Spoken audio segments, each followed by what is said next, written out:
அனைவருக்கும் காலை வணக்கம்.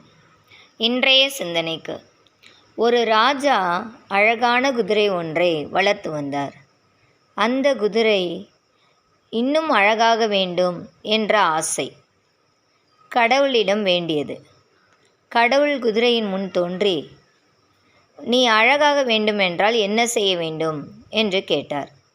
குதிரை, என் கழுத்தை நீளமாகவும் கால்களை நீளமாகவும் மாற்ற வேண்டும் என்று கேட்டுக்கொண்டது. உடனே கடவுளும் கழுத்தையும் கால்களையும் நீளமாக படைத்தார்.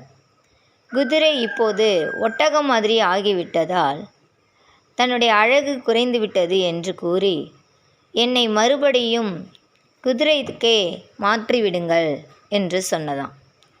உடனே கடவுள் சொன்னார், ஒட்டகம் பாலைவனத்தில் வேகமாக ஓடும், நீ தரையில் வேகமாக ஓடுவாய். கழுதையோ வேகமாக அதிகமாக பொதி சுமக்கும். ஆகவே ஒவ்வொருவருக்கும் ஒவ்வொரு அழகான குணங்கள் உண்டு.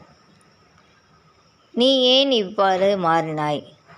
இவ்வாறு உன்னுடைய எண்ணம் உன்னையே மாற்றிவிட்டதே என்று கூறினாராம்.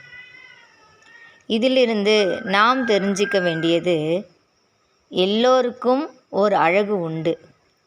அந்த அழகை நாம் பல உருவங்களில் வைத்துள்ளோம். அழகு என்பது வெளித்தோற்றத்தில் அல்ல, நாம் செய்யும் செயலில்தான் உள்ளது. நன்றி.